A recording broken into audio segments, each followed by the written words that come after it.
we saw very much with the subsidies getting taken away from direct support and going on to single farm payments, that farmers were looking more at the production systems and being more efficient.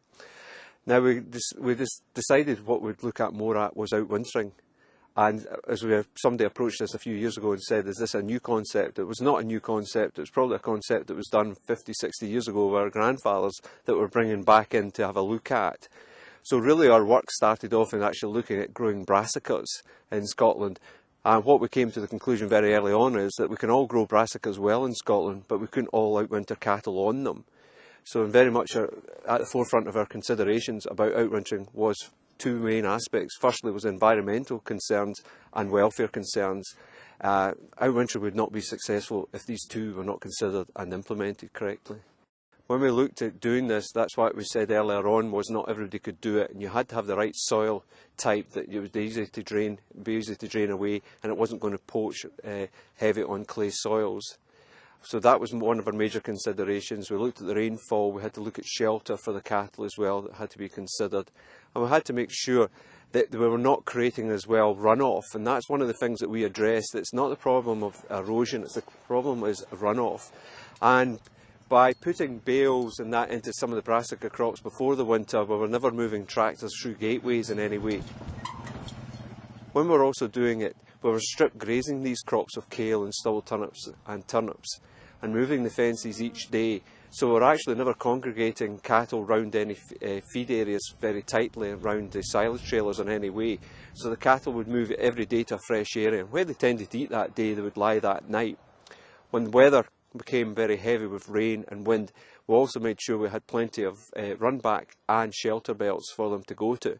But we had to make sure the shelter belts weren't too well covered, because we wanted to make sure they dried out well. After a visit to New Zealand back about 5 or 6 years ago, we decided that we really want to have a complete forage system. And part of that really was the winter. And at that time, barley costs were absolutely through the roof. The cost of wintering cattle had become astronomical, and in the beef industry, it really wasn't a viable option. So I went to New Zealand and saw this system operating in New Zealand. And it's a very low cost system. The cattle are out here all winter. We're aiming for a 180-day winter. There's roughly 25 acres in this field, and there's 81 cattle in the field. Everything for the winter is provided in the summertime. All the planning, preparation is done in the summertime. There are no tractors, no machinery, nothing mechanical enters this field during winter. The only thing that enters the field is me. And all I do is I move electric fences every day, just like the summertime. So I move electric while dairy farmers go out and milk cows 365 days of the year. I go out and move electric fences 365 days of the year. The cattle are moved twice a day at the moment. They're getting approximately 500 square metres of kale per day. And we've measured the kale to work out what dry matter content we've got and what the yield is of the field. And what we're targeting is to get between 7 and 8 kilos, maybe slightly more, up to 9 and 10 depending on the different parts of the field, of dry matter per animal per day. And that dry matter is made up from two sources. One from the kale primarily, and two from bales of silage, which they also get. There's nothing else in the field except the silage and the kale, and that's all the animals get. There are no sheds involved, nothing. It takes approximately 30 minutes a day from the time I leave the house to come to the field, move the electric fences, give them their silage in the bales, and the method is that what we do is we take the wrap off the bale, take the net off the bale, then we upend the ring feeder and roll it over and drop it over the top of the bale. We do not take the bale to the ring feeder, we take the ring feeder to the bale. If anything, the cattle are more healthy in my system than they are in sheds. A lot of cattle in this country are housed in sheds that are completely inappropriate, don't have correct ventilation. A majority of farmers spend huge amounts of money every year and lose huge amounts of profit by treating for pneumonia. When the cattle are housed in the autumn, the temperature is not consistent. One day it's warm, one day it's cold. What happens then is the cattle just continuously are getting all sorts of respiratory diseases. I can't remember the last jag that we had to give to any animal. The cattle are outside. It's a much healthier, natural lifestyle. Mud is not an issue. Some days, if it's a really wet day, my cattle will be a bit muddy standing on the roadside. Wouldn't argue with that at all. But the following day, when they dry out, the mud just drops off, and there's no issue. And at the end of the day, I would never ever have to clip an animal out of this field going for slaughter. The reason we did all this was we'd done financial exercises, and the object of the exercise was to try and preserve our single farm payment as much as possible, and find out where the money was going, because we start the year with a substantial single farm payment, we work for 12 months and we end up with nothing. And that seems to me like a crazy exercise. So we set about finding ways to try and preserve that. And the first thing we did was to find out where the money was going.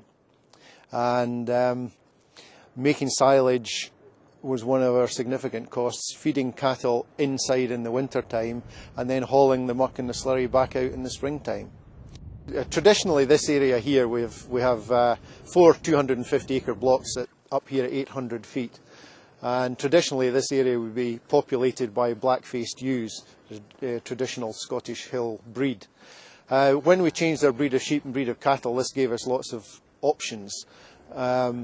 So what we do now with this area is we don't graze this area of ground during July, August and September, and we build up a wedge of grass like you see at the moment. And we bring the cattle up here when they're weaned. The cows calve in April, May, and they're weaned in October, end of October, and then they come up here in November once they're weaned. And they will spend most of the winter up here. I consider this quite an efficient use of this type of pasture, because it saves the better land down below here for more productive stock at more productive times of the year. And as the winter progresses, one of the problems is that although there's enough volume of grass underfoot, the quality deteriorates. So what we have to find is a way of, as the winter progresses, the cattle's requirement for nutrition, energy increases, but the quality of pasture underfoot decreases. So what we're doing all the time is finding ways of supplementing the cattle out here through blocks. Feed blocks is one thing that we're using, and then as they come toward calving, we bring concentrates out in a snacker. All these things are things we're trying, and we're dropping the least successful ones and doing more and more of the more successful things.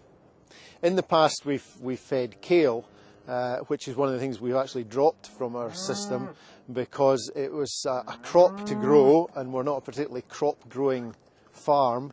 It took a lot of time every day to move the electric fence, which was, I think I described it once as cold, wet and tedious. The cattle on the hill, they do require possibly more labour than if they were inside, because actually on a Sunday morning we could feed 100 cattle inside with a load of silage in 10 minutes. But if you have to come up here with the snacker, it can take you 45 minutes, an hour to get up here and get the cows all gathered up. But that's looking at one specific moment, one day. But if you had to take making the silage, hauling the slurry back out again, then I'm quite happy about the labour side of things. When we looked at the financial efficiency of what we used to do, and tried to identify some of the areas we could save money, we reckoned we were losing, or each suckler cow was costing us around £200 a head to keep. And what we've done here, we've reduced the cost of a winter by about £100. Outwintering cattle requires a change of mindset. It's not suitable for every farm, for every breed of cattle, and for every farmer. I would say if you're thinking of doing something along these lines, just start by going into the winter a bit.